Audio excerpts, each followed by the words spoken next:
야, 너도 봤냐? 거지 한 명 들어왔다. 군부대 면회소까지 저 꼴로 오는 사람도 있구나. 지팡이도 없이 비틀비틀 쓰레기통 뒤지러 온 줄. 보좌관 계급장을 단 간부가 코웃음을 쳤습니다. 회색 모자에 낡은 점퍼, 흙 묻은 운동화. 한 노인이 느릿한 걸음으로 면회소 문을 열고 들어섰습니다. 헛웃음이 번졌습니다. 병사 몇이 수군거렸습니다. 야, 설마 저런 사람이 면회 오겠냐? 차라리 창피해서 안 나가겠다. 윤지우, 이병. 그 말에 모자를 더 눌러 썼습니다. 할아버지가 온다는 소식이 마음에 걸렸습니다. 초라한 행색, 뻣뻣한 말투, 낡은 옷차림. 이 안에서 조롱거리가 될까 두려웠습니다. 윤병아. 그 이름 세 글자. 지우가 태어났을 때는 이미 은퇴한 노인이었고 마당에서 잡초 뽑고 조용히 살던 분이었습니다. 하지만 지금 그 노인은 수십 명의 눈앞에서 낡은 지갑을 꺼내고 있었습니다. 누구 면회 오셨어요? 보좌관이 물었습니다. 말없이 건네진 신분증. 그걸 받아든 간부의 손이 멈췄습니다. 예비역 육군 소장. 숨이 고였습니다. 눈동자가 흔들렸습니다. 뒤에서 다른 간부가 놀란 눈으로 속삭였습니다. 정보사 윤병아 소장님, 말이 퍼져나가자 면회소 안은 정적에 잠겼습니다. 병사들이 하나둘 고개를 들기 시작했고 그 초라한 노인을 다시 보기 시작했습니다. 하지만 그 순간에도 지우는 고개를 숙인 채 말이 없었습니다. 할아버지를 창피해한 자신, 그리고 지금 알게 된 진실, 초라한 겉모습 너머에 전설이 숨겨져 있었다는 사실을 그 누구보다 늦게 알게 된 사람이 바로 지우였습니다. 면회소에 정적이 내리깔린 건 단 한 문장 때문이었습니다. 예비역 육군 소장 윤병아입니다. 간부의 입에서 그 이름이 조심스럽게 나오는 순간 들떠있던 병사들의 웃음소리가 마치 바람에 꺼진 초처럼 사라졌습니다. 처음엔 다들 믿지 않았습니다. 병사들 사이에선 오히려 더 키득거리는 반응이 나왔죠. 거지가 아니라 소장이라고? 에이, 요즘 노인들 허풍 심하잖아. 별 둘짜리가 저렇게 낡은 옷 입고 고무신 신고 오겠냐? 그때 행정보급관이 서류를 넘기다 말고 고개를 들었습니다. 이름 뭐라고? 윤병아 소장? 눈이 잠깐 흔들리더니 이내 얼굴이 굳어졌습니다. 그 이름 낯설지 않았습니다. 2004년 작전 2처장. 정보사 내부에서도 입이 무겁기로 유명했던 인물. 한치 오차도 없는 판단력과 불시에 내리는 지시로 전설이 된 사람. 독침 작전이라는 코드명으로만 전해지던 기밀 중의 기밀. 그의 작전은 교범에도 기록되지 않았고 언론에 보도된 적도 없었습니다. 곧바로 상황은 뒤집혔습니다. 방금 전까지 낄낄대며 조롱하던 병사들조차 입을 다물고 노인을 바라봤습니다. 하지만 분위기는 단순한 존경심으로 전환되지 않았습니다. 그보다 더 컸던 건 혼란이었습니다. 야, 진짜로 저분이 소장이면 우리 방금 엄청 신뢰한 거 아니야? 면회소 내부에서 속삭임이 퍼졌습니다. 누구는 괜히 기침을 하며 분위기를 수습하려 했고 또 다른 누구는 일부러 군복깃을 세우며 자세를 고쳐 앉았습니다. 그러나 그 모든 와중에도 윤지후, 이병은 고개를 들지 못했습니다. 지우는 혼란 속에서 더 깊은 수치심에 빠졌습니다. 지금껏 자신의 가족이 초라하다고만 여겼습니다. 할아버지가 뭘 했고 어떤 길을 걸었는지 알려고도 하지 않았습니다. 그런데 부대 전체가 벌벌 떠는 존재였다는 걸, 그런 위대한 사람이 바로 자신의 피부치였다는 걸 지금에야 깨달은 자신이 너무도 초라하게 느껴졌습니다. 어떤 병사는 그 노인을 향해 허리를 숙였고 또 어떤 간부는 노인에게 차를 권하려 했습니다. 하지만 윤병아는 묵묵히 고개를 저었습니다. 손을 가볍게 내저으며 자리에 앉기만 했습니다. 그 침묵은 곧 무게가 되어 공간을 눌렀습니다. 누구도 말을 쉽게 꺼내지 못했습니다. 그리고 또 다른 사건이 터졌습니다. 중대장과 대대장이 직접 면회소로 향하고 있다는 무전이 떨어진 겁니다. 상황의 심각성을 파악한 참모들이 보고를 올린 것이었습니다. 전직 소장이 아무 통보 없이 이 부대를 찾아왔다는 건 지극히 이례적인 일이었습니다. 정훈 장교는 곧바로 병사들을 정렬시키며 얼굴을 굳혔습니다. 혹시 언론사나 감사실에서 온 게 아닐까, 정기 점검과 관련된 특별 감찰이 아닐까 하는 불안이 퍼졌습니다. 하지만 아무도 몰랐습니다. 윤병하라는 인물이 그저 위에서 내려온 인사가 아니라 바로 이곳, 이 부대의 뿌리 깊은 과거와도 연결되어 있다는 사실을, 그리고 그 누구보다도 이 상황을 받아들이기 힘든 이는 바로 윤지후 이병이었습니다. 그의 머릿속은 소란했습니다. 기억을 더듬어 봐도 할아버지가 군인이었단 이야기를 들은 적은 단 한 번도 없었습니다. 그저 새벽마다 일찍 일어나고 모두가 잠들면 홀로 밤하늘을 바라보던 사람. 그런 할아버지의 실체가 지금 이 부대를 완전히 뒤흔들고 있었습니다. 면회소 바깥에서 자동차 바퀴 소리가 날카롭게 들려왔습니다. 검은색 SUV 한 대가 멈춰서더니 문이 열리고 대대장과 중대장이 쟁걸음으로 내렸습니다. 지금까지 여유롭던 지휘관들의 얼굴에선 단호한 긴장감이 번지고 있었죠. 대대장은 면회소 문을 열며 들어오자마자 사방을 둘러본 후 곧장 윤병하를 향해 걸어갔습니다. 그리고 군기가 바짝 선 자세로 경례를 붙였습니다. 윤병하 소장님, 이런 갑작스러운 방문에 제대로 인사도 못 드렸습니다. 대단히 죄송합니다. 병사들의 눈이 휘둥그레졌습니다. 대대장이 누군가에게 허리를 숙이며 인사한다는 건 보기 드문 광경이었기 때문입니다. 하지만 윤병하는 조용히 손을 들어 경례를 받아내며 말했습니다. 내가 갑자기 와서 미안하네. 그저 손자 얼굴이나 한번 보고 갈 생각이었다네. 손자라는 단어가 떨어지는 순간 면회소 안 공기는 다시 얼어붙었습니다. 손자요? 여기 병사 중에 소장님의 손자가 있다고요? 중대장은 놀란 눈으로 병사들을 훑었습니다. 그리고 지후와 시선을 마주쳤습니다. 그 순간 윤지후 이병이 마지못해 일어났습니다. 낮게 고개를 숙인 채 작게 말했습니다. 저 윤지우입니다. 소장님의 손자입니다. 한순간 병사들의 얼굴에서 당황과 충격이 일렁였습니다. 아까까지 그를 조롱하던 병사 하나는 아예 시선을 피했고 누군가는 멍하니 입을 벌린 채 서 있었습니다. 아, 진짜였구나. 그럼 아까 그 말, 그 비웃음 다 들었을 텐데. 지우는 시선 하나 제대로 마주치지 못했습니다. 그가 느끼는 수치는 단순한 가족 노출에서 오는 민망함이 아니었습니다. 자신의 피부치를 부끄러워했던 지난 기억들이 지금 이 순간 죄처럼 가슴을 누르고 있었던 것입니다. 그런 지우를 향해 한 병사가 쓴웃음을 지었습니다. 야, 너 진짜 이중인격이다. 평소에 그렇게 묵묵하더니 속으론 별 둘짜리 손자였냐? 그 말에 주변 분위기가 다시 미묘하게 흔들렸습니다. 시기와 질투가 고개를 들기 시작한 겁니다. 중대장이 목소리를 낮췄습니다. 그만. 모두 차렷. 지금부터는 외부인 면담이니까 이 공간에서는 아무 말도 하지 마라.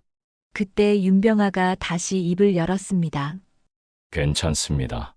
군대는 그런 곳이지요. 계급보다 눈빛이 먼저 다가오는 곳, 말보다 태도가 앞서는 곳. 저도 그걸 가르치며 살아왔습니다. 그 말은 부드럽지만 깊은 울림을 줬습니다. 그는 분노하지도 감정을 내비치지도 않았습니다. 다만 한치 흔들림 없는 눈으로 자신을 둘러싼 병사들과 간부들을 바라봤습니다. 그리고 그 시선이 마지막으로 머문 곳은 자신의 손자 윤지후였습니다. 지우는 도저히 그 눈빛을 견딜 수 없었습니다. 그토록 담담하고 너른, 그러나 너무나 단단한, 자신이 한 번도 닿지 못했던 세계가 할아버지의 눈 안에서 펼쳐지고 있었기 때문입니다.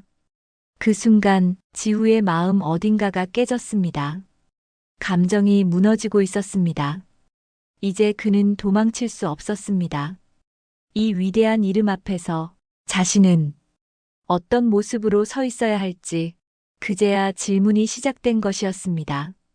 면회가 끝나고 나서도 부대 안의 공기는 평소와 달랐습니다. 식당 줄을 서는 발소리, 생활관 복도에서 들리던 장난기 가득한 웃음소리. 그 모든 것이 윤지후 이병이 나타나는 순간 미묘하게 사라졌습니다. 지우는 알 수 있었습니다. 자신을 향한 시선이 달라졌다는 걸. 호기심, 경계, 그리고 질투. 어깨를 스치는 병사의 목소리가 작게 들렸습니다. 야, 손자님 지나가신다. 조심해. 어쩐지 고개를 잘 안 들더라. 이유가 있었구먼. 지우는 대꾸하지 않았습니다. 하지만 가슴속 깊은 곳에서부터 무언가가 내려앉는 느낌이었습니다. 웃어도 안 되고 말해도 안 되는 상황. 이제 그는 투스타 손자라는 이름으로 군대라는 좁은 공간에서 독방처럼 고립돼 가고 있었습니다. 생활관에서도 마찬가지였습니다. 평소 가장 가까웠던 동기 상민이 침낭을 정리하면서도 눈도 마주치지 않았습니다. 분명 어제까지만 해도 물 비누 하나 나눴으며 농담을 주고받던 사이였는데 지우는 조용히 말을 걸었습니다. 상민아, 나 그런 거 아니야. 할아버지 얘긴 나도 오늘 알았어. 상민은 한참을 정리하던 손을 멈추더니 말했습니다. 근데 왜 말 안 했냐? 우린 너 믿었잖아. 같은 선 줄 알았는데 너 우리랑은 다르더라. 그 말이 마음에 깊게 박혔습니다. 설명하고 싶었지만 무엇을 어떻게 말해도 변명처럼 들리게 뻔했습니다. 그리고 그날 저녁 갑작스럽게 지우는 간부에게 불려나갔습니다. 면회소 한쪽 조명이 어슴푸레한 공간. 그곳에 윤병아가 조용히 앉아 있었습니다. 앉게. 윤병아는 짧게 말했습니다. 지우는 말없이 고개를 숙이고 앉았습니다. 할아버지와 단둘이 마주 앉은 건 정말 오랜만이었습니다. 지우는 조심스레 입을 열었습니다. 할아버지, 죄송해요. 처음엔 창피했어요. 몰라봬서 죄송하고 지금은 너무 부끄러워요. 윤병아는 가만히 지우의 말을 듣다가 잠시 고개를 끄덕였습니다. 사람이 부끄러운 건 자신이 뭘 몰랐는지를 알게 됐을 때야. 그러니까 지금이 시작이다. 그 짧은 말이 지우의 가슴을 울렸습니다. 한참을 말없이 앉아있던 두 사람. 그 시간은 군대의 회색벽 안에서 오랜 세월을 건너 닿은 마음의 연결처럼 조용하고 단단했습니다. 하지만 밖은 달랐습니다. 생활관으로 돌아오자마자 한 병사가 고개를 비틀며 말했습니다. 야, 너 또 어디 갔다 왔냐? 소장님 면담이라도 또 하고 오신 거야? 몇몇은 킥킥 웃었고 누군가는 그의 사물함에 몰래 붙여놓은 메모를 보여줬습니다. 투스타 방패 들고 다님. 접근 금지. 지우는 그걸 보는 순간 뭐라 말할 수 없는 무력감에 빠졌습니다. 그날 밤 침상에 누워 천장을 바라본 지우는 처음으로 군대가 아니라 사람 사이가 무서워졌습니다. 그날 이후 윤지우는 사람들과 눈을 잘 마주치지 않았다. 모든 말은 조롱처럼 들렸고 모든 웃음은 비난처럼 느껴졌다. 생활관에선 지우의 이름을 부르는 사람이 줄었고 그 대신 누군가 일부러 크게 떠들었다. 손자님, 발 닦으셔야죠. 다들 조심 좀 해. 고위직 가족이라 불편하시대. 그 말에 터진 웃음소리는 칼날처럼 지우의 등을 후벼 팠다. 그는 항변하지 않았다. 차라리 아무 말도 하지 않는 것이 나았다. 변명은 오히려 더 큰 먹잇감이 될 뿐이었다. 훈련장에서도 분위기는 같았다. 지우가 고삐를 쥐는 순간 옆 병사가 일부러 말했다. 야, 투스타 손자한테 지적당하면 진급 못한다. 조심해. 간부들 역시 애매했다. 괜히 특별 대우하자니 더 큰 논란이 될까 염려했고, 방치하자니 본부대 쪽 시선을 의식했다. 결국 애매한 거리감 속에서 지우는 점점 외로워졌다. 그리고 그날 사고가 터졌다. 저녁 취사 당번이던 지우가 배식 후 뚜껑을 제대로 닫지 않아 온밥통이 뒤엎어진 것이다. 밥알이 흘러내리고 병사들은 짜증을 숨기지 않았다. 야, 뭐하냐? 진짜 소장 손자면 뭐해? 일은 하나도 못하네. 특급 대우에 실력은 꼴등. 완전 스펙 불균형이잖아. 순간 지우의 눈이 흔들렸다. 치욕도 당황도 아니었다. 그는 그 자리에 얼어붙은 듯 섰고 손에 쥔 국자도 덜덜 떨리고 있었다. 그때 중대장이 급하게 들어왔다. 다들 멈춰. 눈치챘는지 목소리엔 긴장이 묻어 있었다. 즉막. 윤병아 소장님이 다시 부대에 들어오셨다. 그 말에 모두가 멈췄다. 설마 또? 이번엔 왜? 중대장은 짧게 말했다. 소장님께서 지휘통제실 방문 요청하셨다. 면담 대상자 윤지우 이병. 지우는 얼떨결에 고개를 들었다. 아직 입술엔 밥풀 하나가 붙어 있었고 손은 젖은 채로 국그릇을 들고 있었다. 눈앞이 멍해졌다. 다시 그 사람이 왔다. 이번엔 그냥 손자보러 온 게 아니라 명확한 목적을 가지고 온 것이다. 생활관 복귀 후 몇몇 병사들은 다시 소곤거렸다. 이제 아예 정식 후견인이냐? 너무한 거 아니야? 우린 부모가 와도 PX 한 번 안 사주는데. 지우는 더 이상 듣지 않았다. 그저 침상에 앉아 조용히 숨을 고를 뿐이었다. 그 순간 머릿속을 가득 채운 건 할아버지의 말이었다. 지금이 시작이다. 도대체 무엇의 시작이란 말인가? 그리고 그 시작은 어디를 향해 가는 것인가? 지휘통제실은 여전히 차가운 형광등 아래 조용했다. 모든 정보가 일사불란하게 움직이는 곳. 그곳 한가운데 윤병아가 조용히 앉아 있었다. 문이 열리고 윤지후 이병이 들어섰다. 정복도 계급장도 없이 앉은 윤병아 앞에서 지우는 발끝에 힘을 주며 경례를 붙였다. 앉게. 윤병아의 목소리는 낮고 단단했다. 그 말 한마디에 지우는 머뭇거리다 조심스럽게 자리에 앉았다. 한동안 말이 없었다. 지우는 고개를 푹 숙인 채 침묵을 지켰다. 갑자기 윤병아가 입을 열었다. 내가 소이였을 때 지금 내 나이쯤이었지. 비무장지대 너머로 사람을 데려오라는 명령이 떨어졌었다. 그때 우리는 아무 기록도 없이 단 2명이 투입됐지. 지우는 천천히 고개를 들었다. 그 말은 처음 듣는 이야기였다. 가족 누구도, 심지어 아버지조차도 그런 이야기를 들은 적이 없었다. 넘어간 쪽에 있던 사람은 탈북자가 아니라 정보원이었다. 우리가 그를 데려오지 못하면 서울 한복판에서 폭탄이 터질 수도 있는 상황이었지. 지우의 눈이 커졌다. 윤병아는 허공을 바라보며 말을 이었다. 함께 갔던 주미 하나는 2번째 철책에서 다리에 총을 맞았고 나는 그를 업고 기어서 돌아왔다. 그 작전이 내 마지막 야전이었다. 그 말에 지우는 숨을 삼켰다.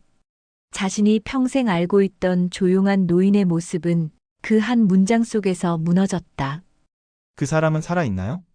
지우가 조심스럽게 물었다. 윤병아는 고개를 천천히 저었다. 다리는 못 쓰게 됐지. 하지만 살아 있었다. 그게 중요했다. 지우는 조용히 손을 모았다. 할아버지의 말이 마음 한구석에 울렸다. 넌 왜 군에 왔니? 그 질문은 지우를 흔들었다. 할 말이 떠오르지 않았다. 취업 준비가 싫어서, 부모가 보내서, 의무니까. 그 모든 이유들이 순간 너무도 초라하게 느껴졌다. 윤병아는 그를 뚫어지게 바라보았다. 강해지고 싶었을 것이다. 존중받고 싶었을 것이다. 그럼 먼저 남을 존중해야 한다. 어디서 태어났든 누가 부모든 계급장이 없어도 정복을 입지 않아도 사람은 스스로가 만들어가는 거다. 그 말에 지우는 아무 말도 할 수 없었다. 입을 열면 울 것 같았다. 눈앞에 놓이는 더 이상 초라한 가족이 아니라 스스로 선택한 인생을 증명해온 사람이었다. 그의 별은 지금도 반짝이고 있었다. 그저 우리가 못 본 것뿐이었다. 윤병아는 조용히 일어섰다.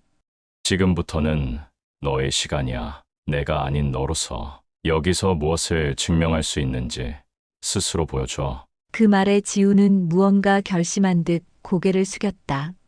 그리고 단단히 대답했다. 알겠습니다. 그 순간 지휘 통제실을 비추던 형광등 아래 두 세대의 그림자가 겹쳐졌다.